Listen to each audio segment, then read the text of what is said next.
Department of Homeland Security and its effectiveness. The Department of Homeland Security is defined as a national effort to prevent terrorist attacks within the United States, reduce America's vulnerability to terrorists, and minimize the damage and recover from attacks.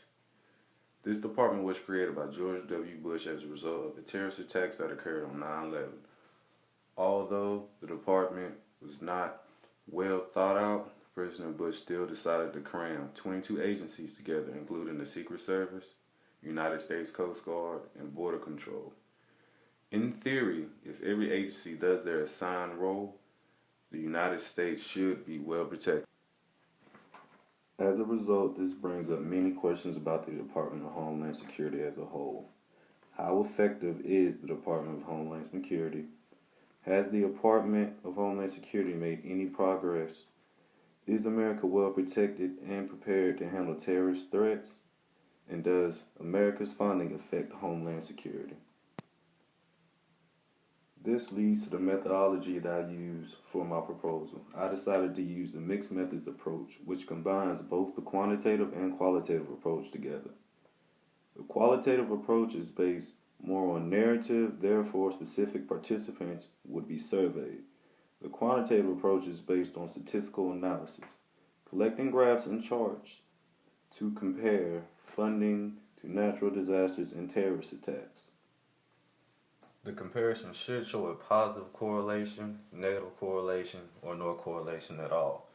Positive correlation shows an increase in funding and an increase in protection and preparedness for natural disasters.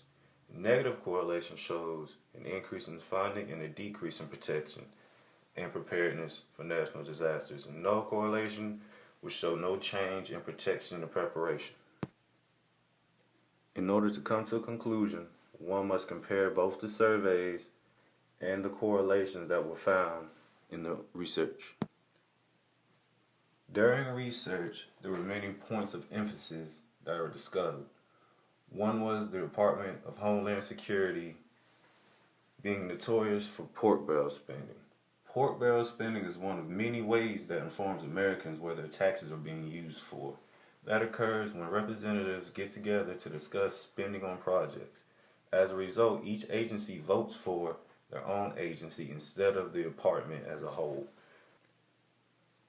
Another point of emphasis that was discovered is a steady increase in funding in defense. After the attack on 9/11, Homeland Security requested an increase in funding every year. If there is an increase in aid, then there should also be an increase in security.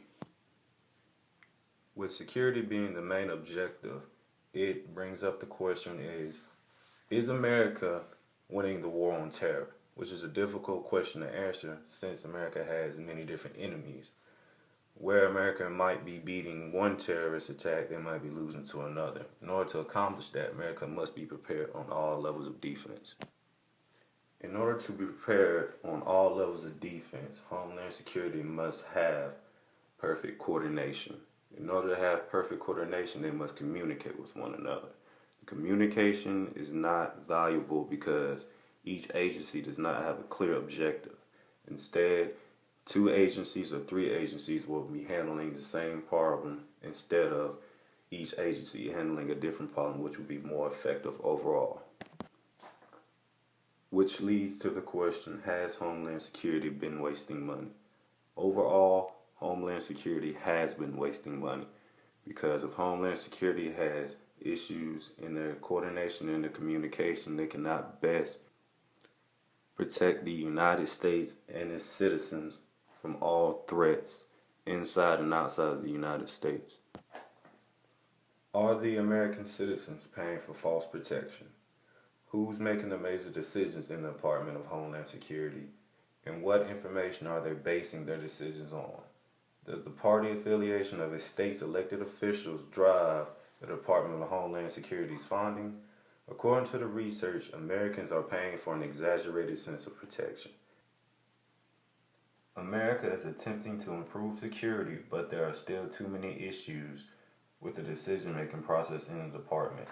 The department's officials are confused about the bigger picture and as a result only pay attention to their own personal roles in their projects. instead of the protection of the United States as a whole.